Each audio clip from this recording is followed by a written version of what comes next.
Sir ಏನಾಯಿತು, ತಾಯಿ ಹೋದ ಮೇಲೆ ತಂದೆ ಸ್ವಲ್ಪ ಅನಾಥ ಪ್ರಜ್ಞೆ ಕಡಕ್ಕೆ ಸ್ಟಾರ್ಟ್ ಆಗೋಯ್ತು. ಯಾಕಂದ್ರೆ ದೇವರ್ ಇನ್ಸೆಪರಬಲ್. ಕರೆಕ್ಟ್. ಒಬ್ಬರನ್ನ ಬಿಟ್ಟು ಒಬ್ಬರು ಇರಲ್ಲ. ನಮ್ಮ ತಾಯಿ ಬಹುಶಃ ಆ ಥರ ಒಬ್ಬ ಹೆಂಡತಿ ಸಿಗಬೇಕು ಅಂದರೆ ತುಂಬ ಜನ್ಮದ ಪುಣ್ಯ ಮಾಡಿರ್ಬೇಕು. ಯಾವಾಗ ನಮ್ಮ ತಾಯಿ ಕಾಲವಾದ್ಲೋ ತಂದೆಗೆ ಒಂದು ಅನಾಥ ಪ್ರಜ್ಞೆ ಕಾಡ್ತು.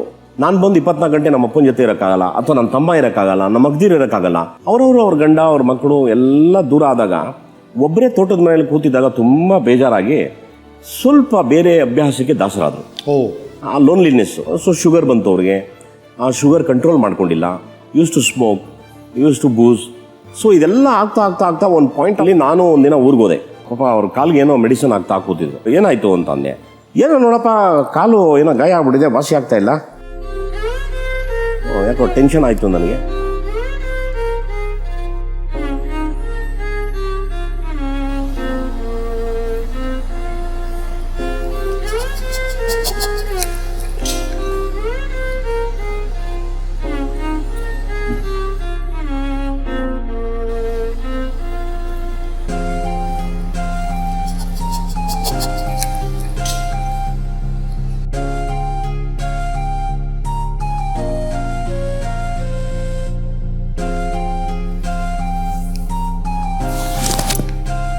ಬಾ,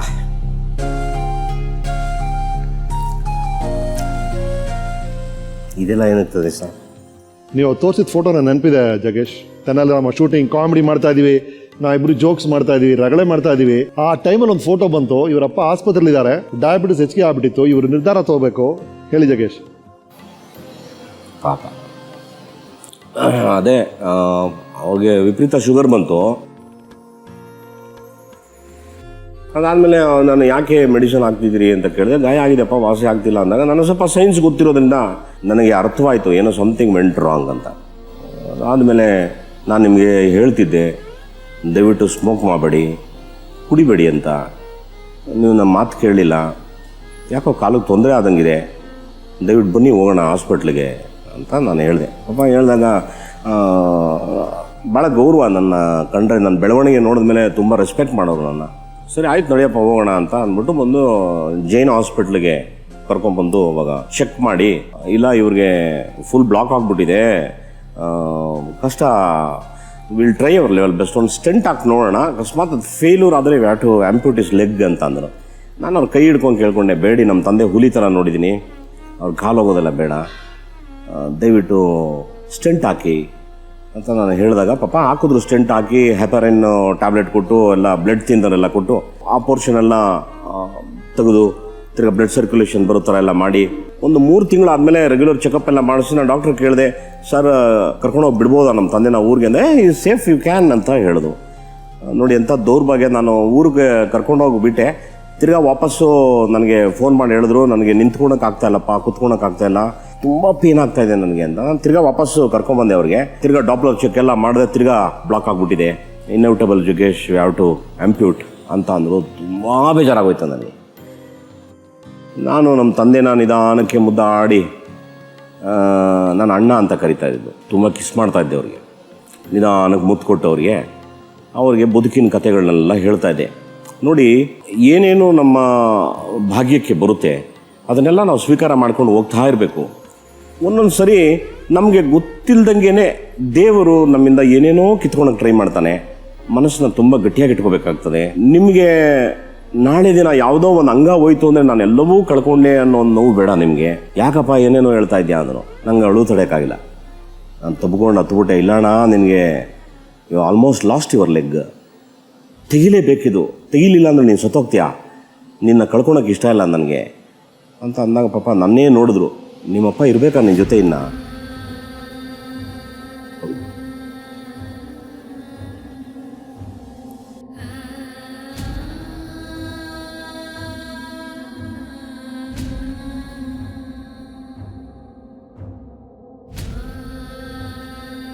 ಬಿಟ್ಟು ಮಾಡಿಬಿಟ್ರು.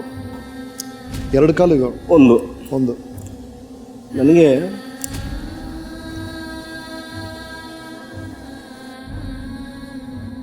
ಆ ಕಾಲನ್ನ ಹಿಡ್ಕೊಂಡು ನೋಡ್ತಾ ಇದ್ದೆ ನಾನು. ತುಂಬ ಬೇಜಾರಾಯಿತು ನನಗೆ. ಹುಲಿ ಥರ ಇದ್ರು ಪಾಪ. ಅವ್ರ ಅವರು ಡಾಕ್ಟ್ರ್ ಹೇಳ್ತದೆಲ್ಲ ಮುಟ್ಬೇಡಿ ಬಿಸಾಕಿ ಅಂತ. ನಾನು ಫೋಟೋ ಎಲ್ಲ ತೊಗೊಂಡು ನಾನು ಇಟ್ಕೊಂಡಿದ್ದೆ, ತುಂಬ ವರ್ಷ ಇಟ್ಕೊಂಡಿದ್ದೆ ಅದನ್ನು. ನೋಡಿ ಎಂಥ ದೌರ್ಭಾಗ್ಯ. ಆಮೇಲೆ ನಾನು ಹೇಳಿದೆ ನಮ್ಮ ತಂದೆಗೆ, ಅಣ್ಣ ಹೆದರಬೇಡಿ, ನಿಮ್ಗೆ ಅದ್ಭುತವಾದ ಕಾಲಾಗಿ ನಡೆಸ್ತೀನಿ, ವಾಪಸ್ ತಿರ್ಗಾ ನಿಮಗೆ ಅಂತ ಹೇಳಿ I ordered for A leg. ಒಬ್ಬ ರಸ್ಲರು ನಮ್ಮ ತಂದೆ, ಓಹ್ ಕಾಲಿಲ್ದಂಗೆ ಕುಂಟುನ್ ಥರ ಎಲ್ಲ ಇರಬೇಕಪ್ಪ ನಾನು ಅಂದರು. ಇಲ್ಲ, ನಿಮ್ಮ ಕಾಲು ಕೊಡಿಸ್ತೀನಿ ನಾನು, ಹೆದರಬೇಡಿ ಅಂತ ಹೇಳಿ ತಿರ್ಗಾ ವಾಪಸ್ಸು ಅವ್ರಿಗೆ ಕಾಲು ಹಾಕ್ಸಿ ಒಂದು ಪೈಜಾಮ, ಲೂಸ್ ಪೈಜಾಮ ಹಾಕಿ ಅವ್ರಿಗೆ ನಿಲ್ಲಿಸಿ, ಆವಾಗ ನಮ್ಮ ತಂದೆ ನಿಂತ್ಕೊಂಡ್ರು, ಹಿಂಗೆ ಕೋಲ್ ಹಿಡ್ಕೊಂಡು ನಿಂತ್ಕೊಂಡು ನೋಡಿದ್ರು. ಶಬಾಷ್ ಮಗನೇ, ವಾಪಸ್ ಕಾಲು ಕೊಟ್ಟೆ ನನಗೆ, ತುಂಬ ಥ್ಯಾಂಕ್ಸ್ ಅಂತಂದರು. ನಡೀರಿ ಇದರಲ್ಲಿ ನಡೆದ್ರು ಪಾಪ. ಏನು ನೋಡಿ ದೇವ್ರ ಲೀಲೆ ನಂಗೆ ಗೊತ್ತಿಲ್ಲ. ತಿರ್ಗಾ ಇನ್ನು 3 ತಿಂಗಳಿಗೆ ಗೆಟ್ ಎ ಮೆಸೇಜ್, ಯಾವ ಟು ಆಂಪಿಟ್ 1 more leg ಅಂತ. ನಾನು ಅವತ್ತು ಭಾಳ ಸಂಕಟಪಟ್ಟೆ. ನಾನು ನಮ್ಮ ತಂದೆಯವ್ರನ್ನ ತೋಟಕ್ಕೆ ಕರ್ಕೊಂಡೋಗಿ ಒಂದು ಮೂಲೆಯಲ್ಲಿ ಕೂರಿಸಿ, ತ್ಯಾಗಕ್ಕಿಂತ ದೊಡ್ಡದು ಯಾವುದೂ ಇಲ್ಲ ಪ್ರಪಂಚದಲ್ಲಿ. ಬಟ್ ದೇಹಗಳಲ್ಲಿ ಅಂಗಗಳನ್ನ ತ್ಯಾಗ ಮಾಡೋದಿದೆಯಲ್ಲ, ಅದಕ್ಕಿಂತ ತುಂಬ ಸಂಕಷ್ಟ ಇನ್ನೊಂದಿಲ್ಲ. ವಿಧಿ ಇಲ್ಲ, ಯಾಕೋ ಹಿಂಗಾಗಿದೆ. ನನ್ನ ಮೇಲೆ ಅಭಿಮಾನ ಇದ್ದರೆ ನೀವು ಇನ್ನೂ ನನ್ನ ಜೊತೆ ಬಾಳಬೇಕು, ನಿಮ್ಮನ್ನು ಉಳಿಸ್ಕೋಬೇಕು. ನಾನು ಕಿತ್ತಾಕಿ ಇನ್ನೊಂದು ಕಾಲು ಹೊಟ್ಟೋಗ್ಲಿ, ಬನ್ನಿ ಹೋಗೋಣ, ಹಾರ್ಟಿಗೆ ತೊಂದರೆ ಆಗುತ್ತಂತೆ ಅಂತ ಅಂದಾಗ ನಮ್ಮ ತಂದೆ ಹಿಂಗೆ ನೋಡಿ 2 ಕೈನ ಚಾಚಿದ್ರು, ನನಗೆ ತಪ್ಕೊಂಡ್ರು. ನಿನ್ನಂಥ ಮಗ ಇರಬೇಕಾದ್ರೆ ಈ ಕಾಲು ಪುಡ್ಗೋಸಿ ಕಣೆ, ಅಂಗಡಿಯ ಹೋಗೋಣ ತೆಗೆಸಿದ್ರು. ಕಾಲಲ್ಲಿ ತೆಗೆಸಿದ ಮೇಲೆ ನಾನು ನಿಮ್ಮ ಜೊತೆ ಆ್ಯಕ್ಟಿಂಗ್ ಬಂದೆ. ಹೌದು, ನನಗೆ ಆಶ್ಚರ್ಯ. ಆ ಟೈಮಲ್ಲಿ ಅಂಥ ಒಂದು ಘಟನೆ ನಡೀತಾ ಇದೆ, ಅಷ್ಟೊಂದು ಸೆಂಟಿಮೆಂಟಲ್ ವಿಷಯ ನಡೀತಿರ್ಬೇಕಾದ್ರೆ ನಾವು ಅಲ್ಲಿ ಕಾಮಿಡಿ ಚಿತ್ರ ಮಾಡ್ತಾ ಇದೀವಿ. ನಮ್ಮ ಕಲಾವಿದರ ಜೀವನನೇ ಹಾಗೆ. ನಮ್ಮ ಪರ್ಸನಲ್ ಲೈಫ್ ಏನೋ ಇರುತ್ತೆ, ಇಲ್ಲೋ ಏನೋ ಮಾಡ್ತಾ ಇರ್ತೀವಿ. ಆ ಕ್ಷಣ ನನಗೆ ಮರೆಯೋಕ್ಕೆ ಆಗಲ್ಲ. ನೀವು ಆಕ್ಟ್ ಮಾಡ್ತಾ ಇದ್ವಿ, ಈ ಗಾಡಿ ಓಡಿಸ್ಕೊಂಡು ಸುಮಾರು ಜನ ಬಂದ್ರು. ಸಾಂಗ್ ಶೂಟಿಂಗ್ ನಿಮ್ದು ನಡೀತಾ ಇತ್ತು, ನಾನು ಬಿಡುವಾಗಿದ್ದೆ. ಬಂದಾಗ ತುಂಬಾ ಜನ ಓಡಿಸ್ಕೊಂಡ್ ಬಂದ್ರು. ಅವ್ರ ಭಾಷೆ ಬರಲ್ಲ ನನಗೆ. ನಾನು ಇದನ್ನ ನೋಡಿದ ತಕ್ಷಣ ನಮ್ಮ ಅಪ್ಪನ ನೆನಪಾಯ್ತು. ಅರೆ ನಮ್ಮ ಅಪ್ಪನ್ಗೆ ಒಂದು ಕಾಲ್ ಕೊಡಿಸ್ತೀನಿ ಇದರಲ್ಲಿ ಅಂತ ಹೇಳಿ ಅವ್ರಿಗೆ ಹೋಗಿ ಮಾತಾಡಿಸ್ತೇವೆ. I want to buy this ಅಂತ ಹೇಳಿದೆ. ಅವರು ಪಾಪ ಯಾರೋ ನಾನು ಅಣಗಿಸ್ತಾ ಇದೀನಿ ಅಂತ ತಿಳ್ಕೊಂಡು ಕಿರ್ಚಾಡಿದ್ರು. ಅವ್ನು ಯಾರೋ ಕೋಆರ್ಡಿನೇಟರ್ ಇದ್ದ ನಮ್ಮ ಜೊತೆ. ಅವ್ನು ವಾಟ್ ಹ್ಯಾಪನ್ ಅಂತ ಕೇಳಿದೆ. ನಾನು ಅವ್ನಿಗೆ ಹೇಳಿದೆ, ನಮ್ಮ ತಂದೆಗೂ 2 ಕಾಲಿಲ್ಲ, ಇದು ಕೊಡಿಸ್ಬೇಕು, ಅವರು ಚೆನ್ನಾಗಿದೆ, ಅದನ್ನು ಕೇಳಕ್ಕೆ ಬಂದೆ ಅಂದಾಗ ಅವ್ರು ಹೋಗಿ ಹೇಳಿದ್ರೆ ಅಷ್ಟು ಜನ ಮುತ್ಕೊಬಿಟ್ರು ನನಗೆ. ಐಮ್ ಸಾರಿ ಅಂದ್ಬಿಟ್ಟು ಪಾಪ ಅವ್ರು ಕಾರ್ಡ್ ಕೊಟ್ಟರು. ಅಲ್ಲೇ 1.25 ಲಕ್ಷ ಕೊಟ್ಟು ಅದನ್ನು ಫ್ಲೈಟಲ್ಲಿ ಹಾಕ್ಕೊಂಡ್ಬಂದು ನಮ್ಮ ಅಪ್ಪನಿಗೆ ಮಾಯಸಂದ್ರಿಗೆ ತಗೊಂಡೋಗಿ, ನಾನು ಇದನ್ನು ಇಳಿಸ್ಲಿಲ್ಲ ನನ್ನ ಗಾಡಿಯಿಂದ.